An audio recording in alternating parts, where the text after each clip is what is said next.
अस्सलाम वालेकुम, hello everyone and welcome to my YouTube channel. आज मैं बात करूंगी ब्लैक रॉक की। सुनते ही ऐसे लगता है कि ये किसी मुल्क की कोई इंटेलिजेंस विंग है। जैसे हम मूवीज में देखते हैं ना, हॉलीवुड मूवीज में, कि जब कोई मिलिट्री सीक्रेट ऑपरेशन या सीआईए का कोई ऑपरेशन होने वाला होता है तो वो उसको कोई नाम देते हैं। और ब्लैक रॉक सुनते ही ऐसा ही कुछ जहन में आती है, ऐसी ही कोई एक स्टोरी लाइन या फिल्म या वाकयात वो जहन में फ्लैश होते हैं कि 100% ये कोई इंटेलिजेंस ऑपरेशन का नाम होगा। बट नो, आजकल इजराइल फ़लस्तीन और इतने कॉन्फ्लिक्ट्स और मतलब जिस तरह की सिचुएशन इस वक्त दुनिया में चल रही है और मेन फोकस वही इजराइल है। आखिर ये इजराइल के अंदर इतनी हिम्मत कहाँ से आ गई कि वो यूनाइटेड नेशंस के सामने सारे ममालिक अपनी जगह प्रोटेस्ट स्टेटमेंट, लेकिन ये किसी के कंट्रोल में ही नहीं आ रहा। और हर दफ़ा यही बात होती है कि इस वक्त इजराइल दुनिया के सारे कॉन्टिनेंट्स में, सारे ममालिक में इसकी अपनी एक धाक बिठी हुई है। इकोनॉमिक पॉइंट ऑफ व्यू से, एसेट्स पॉइंट ऑफ व्यू से, स्टेक्स पॉइंट ऑफ व्यू से। ब्लैक रॉक ऐसे ही एक जिन का नाम है जो पूरी दुनिया की, in fact America, Europe, you name it and they have it, ये उसको कंट्रोल करता है। इस वीडियो में मैं ब्लैक रॉक की, जो कि एक कंपनी है, एक एसेट कंपनी है, और इस एसेट कंपनी के पीछे किसका दिमाग है, कौन है इसका हेड या कौन है जो इसको लीड कर रहा है, ये इस वीडियो में आप देखेंगे। वीडियो शुरू करने से पहले मैं चाहती हूं कि अगर अब तक आपने मेरा चैनल सब्सक्राइब नहीं किया तो काइंडली सब्सक्राइब कर दीजिएगा। कमेंट बॉक्स में कमेंट जरूर क्या करें, इससे मुझे अंदाजा होता है कि मेरी एक मेहनत कितनी रंग लाई है। तो चलें वीडियो को स्टार्ट करते हैं और मालूम करते हैं what is black rock. Larry king 2 नवंबर 1952 को कैलिफोर्निया अमेरिका में पैदा हुए। उनका ताल्लुक एक ज्यूइश फैमिली से था, यानी यहूदी फैमिली से था। उनके सिबलिंग्स में मज़ीद 2 बहन भाई थे।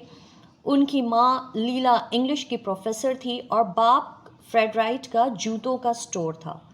लिंक ने पॉलिटिकल साइंस में बीए किया और बाद में कैपा बीटा फी के मेंबर भी रहे। Anderson graduate school of management से 1976 में उन्होंने एमबीए की डिग्री हासिल की। लैरी फिंक वैसे तो पॉलिटिकल साइंस के स्टूडेंट थे, लेकिन कब कैसे इनका इंटरेस्ट स्टॉक एक्सचेंज में आ गया और यहीं से पॉलिटिक्स और इकोनॉमिक्स इनकी ज़ात में मर्ज हुआ। लैरी ने सबसे पहले बॉस्टन फर्स्ट नामी कंपनी को ज्वाइन किया और देखते ही देखते उस कंपनी के एमडी बन गए और तकरीबन $1 बिलियन का फ़ायदा दिया, जिससे वो लाइमलाइट में आ गए। लेकिन आगे जाकर वक्त ने ऐसा टर्निंग पॉइंट दिया कि उन्हीं की वजह से कंपनी को $8 मिलियन का नुकसान उठाना पड़ा। और ये एक इंसान की ज़ात की हकीकत है कि जब आपको वो फ़ायदा देता है तो आप उसकी वाह वाह करते हैं, लेकिन जैसे ही एक नुकसान का सामना करना पड़ता है तो उस इंसान की जितनी भी कामयाबियाँ या जितनी भी उसकी अचीवमेंट्स होती हैं वो हम एक साइड पर रख देते हैं और उसको कठेरे में लाकर खड़ा कर देते हैं।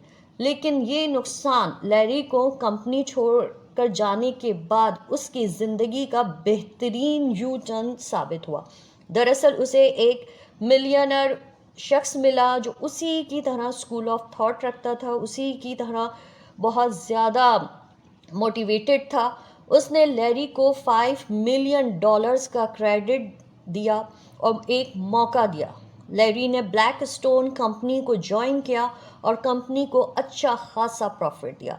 लेकिन कुछ अरसे बाद लैरी को कंपनी के काम करने का तरीका पसंद नहीं आया और उसने कंपनी को छोड़ दिया। 1994 का साल था जब वो इस कंपनी से अलग हो चुके थे और उनके पास अच्छे खासे फंड्स बन चुके थे। यहीं से ब्लैक रॉक का आगाज़ होता है। सिर्फ 5 साल के मुख्तसर अरसे में इस कंपनी की नेट वर्थ तकरीबन 165 बिलियन डॉलर्स बन गई थी।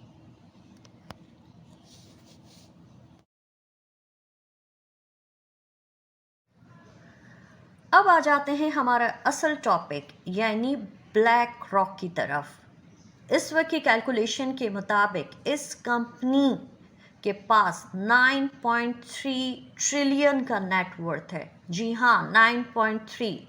अगर इसके सिर्फ ज़ीरोस पड़ जाएं तो हम कंफ्यूज हो जाएंगे, लेकिन इसको आसान अल्फाज में इस तरह समझाया जा सकता है कि अमेरिका के जीडीपी का ये हाफ है, यानी उसकी आधी कंपनीज के अकेले की वर्थ है। इनके पास इतना पैसा है कि पाकिस्तान के भी अरबपति या खरबपति की कंपनीज को ये सुबह खरीदे और शाम तक बेच दे। सवाल ये है कि इनके पास इतना पैसा आया कहाँ से और ये आखिर कंपनी करती क्या? कंपनी ने 1999 में तकरीबन 165 बिलियन डॉलर्स की नेट वर्थ से एक स्टार्ट लिया था और अपना आईपीएल लॉन्च किया और अपने आप को एक नई पहचान दी। फिर तो जैसे कंपनी को पड़ लग गए, वो तेज़ी से ऊपर ही जा रही थी, यहाँ तक कि जब 2008 में लेमन क्राइसिस हुआ उस वक्त भी ये कंपनी प्रॉफिट शो कर रही थी। इवन कोविड क्राइसिस में भी यही इनका प्रॉफिट मार्जिन नीचे नहीं आया। दुनिया को लगा कि इस कंपनी में ऐसी क्या ख़ास बात है कि ब्रिटिश एम्पायर की तरह इसका सूरज डूबता ही नहीं। ये एक इन्वेस्टमेंट कंपनी है और दूसरी कंपनीज के एसेट्स को मैनेज करती है। ये कंपनी हर उस बड़ी कंपनी में अपना इन्वेस्टमेंट करती है जो बढ़ चुकी है या फिर बढ़ रही है, यानी दुनिया की उन तमाम कंपनीज की जो प्रोग्रेस रिपोर्ट होती है वो इनके पास होती है और जैसे ही इन्हें लगता है कि ये कंपनी प्रॉफिट मार्जिन को क्रॉस कर रही है तो ये अपना वहाँ पर इन्वेस्टमेंट शुरू कर देते हैं और उन कंपनीज के स्टेक्स इनके पास होते हैं। लगभग 30 ममालिक में इनके 70 ऑफिसेज हैं और लगभग 100 कंट्रीज़ विद क्लाइंट बेस इनका एक नेटवर्क काम कर रहा है। ऐसा कोई कॉन्टिनेंट बरे आज़म नहीं जहां पर ये कंपनी ब्लैक रॉक मौजूद नहीं, और अगर देखें तो ये डायरेक्टली और इनडायरेक्टली हर जगह मौजूद है। हर बड़े ममालिक के सरप्लस फंड्स को भी यही देखते हैं, यहाँ तक कि आरबीआई और यूएसएफईडी फेड के फंड्स का भी एक्सेस इसी कंपनी के पास है। इसके साथ साथ ये पेंशन्स एंड इंश्योरेंस फंड्स को भी मैनेज करती है और जब भी किसी मुल्क को फंड्स की ज़रूरत पड़ती है तो ये इसे प्रोवाइड भी करते हैं। लेकिन वही बात हो गई कि ये सूद पर काम करते हैं। दोस्तों, बड़ी बड़ी कंपनीज में इसके शेयर्स पर नज़र डालें तो पता चलता है कि फोर्ड में 7.2%, फेसबुक जिससे के बगैर आजकल हम रह नहीं पा रहे, इसमें इनका शेयर 6.5% है। एप्पल एंड जेपी मॉर्गन में इनका 6.5%, वेरिजॉन और ना जाने कितनी ऐसी कंपनीज हैं जहां पर इनके शेयर्स अच्छे खासे मौजूद हैं या इनके पास है। हम जो कुछ भी इस वक्त इस्तेमाल कर रहे हैं, चाहे वो 2 मिनट नूडल हो या मूवी सिनेमा की स्क्रीन हो, ऐसी तमाम कंपनीज में इनके स्टेक मौजूद है। फ्लाइट बुकिंग की वेबसाइट से लेके एयरक्राफ्ट्स में लगने वाले fuel, hotel, malls, entertainment, media, food zone, garments, you name it and they are have it, इनके पास इसके स्टेक्स है। आपके जहन में ये बात ज़रूर आई होगी कि अगर ब्लैक रॉक वाकई में इतना बड़ा जायंट बिजनेस होल्डर है तो आज तक इसका नाम इतना आम क्यों नहीं है, लोगों की ज़बान पर क्यों नहीं है? क्या ये वाकई में इल्यूमिनाटी है जो सिर्फ पेपर्स पर एग्जिस्ट करती है? इसकी वजह सिर्फ एक है कि ये खुद ही नहीं चाहते कि इन्हें इतनी प्रोजेक्शन मिले। वर्ल्ड मीडिया के 90% को ये होल्ड करते हैं, यानी फॉक्स न्यूज़ या फॉक्स टीवी, اس کے 18% اسٹیکس ان کے پاس ہے، سی بی ایس کے 16% اسٹیکس ان کے پاس ہے، کام کیسٹ کے 13% اسٹیکس ان کے پاس ہے. یہ اگر چاہیں تو تمام انٹرنیشنل میڈیا میں سنے اور دیکھے جائیں، لیکن کمپنی اور اس کے سی ای او لیری فنک کو بالکل بھی اس میں انٹرسٹ نہیں ہے. آخر کیوں انٹرسٹ؟ وجہ صرف یہ ہے کہ وہ اپنے بزنس کانفلکٹس اور کانفلکٹس آف انٹرسٹ کو کنٹرول کر سکے.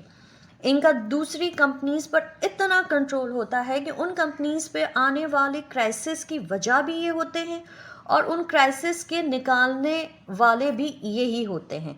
بلیک راک کا GDP ہر ملک سے بڑا ہے، بس امریکہ اور چائنا کو چھوڑ کر. لیکن بلیک راک چائنا میں بھی موجود ہیں جو کسی بھی فورن کمپنیز کو اتنی جلدی اپنے اسٹیٹ میں ویلکم نہیں کرتی. یہ ورلڈ فارچونز کی 500 کمپنیز کو بھی ہینڈل کرتا ہے. آپ صرف گوگل پر کوئی بھی بڑی کمپنی سرچ کر لیں اور اس کے ٹاپ انویسٹرز میں آپ کو بلیک راک نظر آئے گا، یعنی ٹاپ انسٹیٹیوشنل انویسٹرز میں آپ کو بلیک راک کا نام ضرور ملے گا. اس کے پاس ہماری پرسنل انفارمیشن کا بھی اسٹاک موجود ہے. ہم کہاں، کیسے اور کیوں اپنا پیسہ دے رہے ہیں، ہمیں اس کا حساب رکھنا ہوگا. صرف آپ ٹویٹر سے لے کر Facebook, YouTube, I don't know, جتنا بھی ہم جس کو آج سوشل میڈیا کہتے ہیں اور اس کی جتنی بھی فیلڈس ہیں، اس میں جو ہم اپنی ڈیٹیلز شیئر کر رہے ہوتے ہیں، اپنا اسٹیٹمنٹ شیئر کر رہے ہوتے ہیں، اس سب کا ریکارڈ بلیک راک کے پاس ہے. تو اس سے اندازہ لگا لیں کہ یہ کمپنی کتنا بڑا جن ہے، اور اس جن کے پاس اس دنیا کے تمام ممالک کی انفارمیشنز، وہاں کی کمپنیز، وہاں جو کمپنیز پروفٹ میں جا رہی ہیں، وہاں جو کمپنیز لاس میں جا رہی ہیں، اس کی ساری ڈیٹیلز ان کے پاس موجود ہیں. اور جب انہوں نے اپنا کام شروع کیا تھا تو انہوں نے اسی طرح کیا تھا کہ تمام ممالک کی جو پروفیٹیبل کمپنیز تھی وہاں پر انہوں نے اپنا انٹرسٹ شو کیا، اور ایک وقت آیا کہ اس کمپنیز کے اچھے خاصے اسٹیک ہولڈر بن کے اس کو کنٹرول کرنے لگے. یہ ہے بلیک راک.